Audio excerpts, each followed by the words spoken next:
New York সিটির ১১১তম mayor নির্বাচনে অনানুষ্ঠানিকভাবে জয়ী হয়েছেন ডেমোক্র্যাট প্রার্থী জোহরান মামদানি।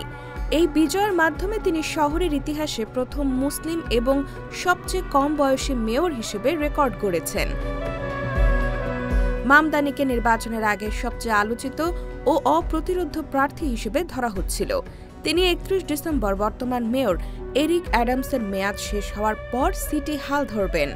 মেয়র নির্বাচনে প্রধান ৩ প্রার্থী ছিলেন জোহরান মামদানি, স্বতন্ত্র প্রার্থী ও সাবেক গভর্নর অ্যান্ড্রু কুমো এবং রিপাবলিকান পার্টির কার্টিস স্নিওয়া।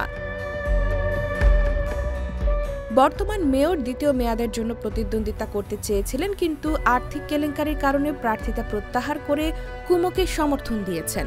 এছাড়া ছোট দল ও স্বতন্ত্রভাবে আরও ৯ জন প্রার্থী লড়েছেন।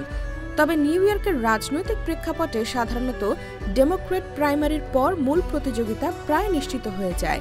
নির্বাচনের আগে প্রকাশিত জরিপগুলো মামদানির পক্ষে ছিল।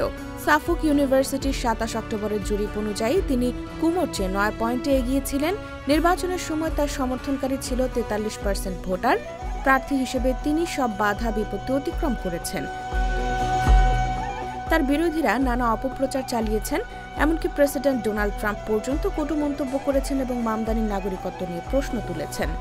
ইসলাম বিরোধী, ইসরায়েলপন্থী লবি ও সমাজতন্ত্র বিরোধী ডেমোক্র্যাটরাও তার বিরুদ্ধে অবস্থান নিয়েছিলেন।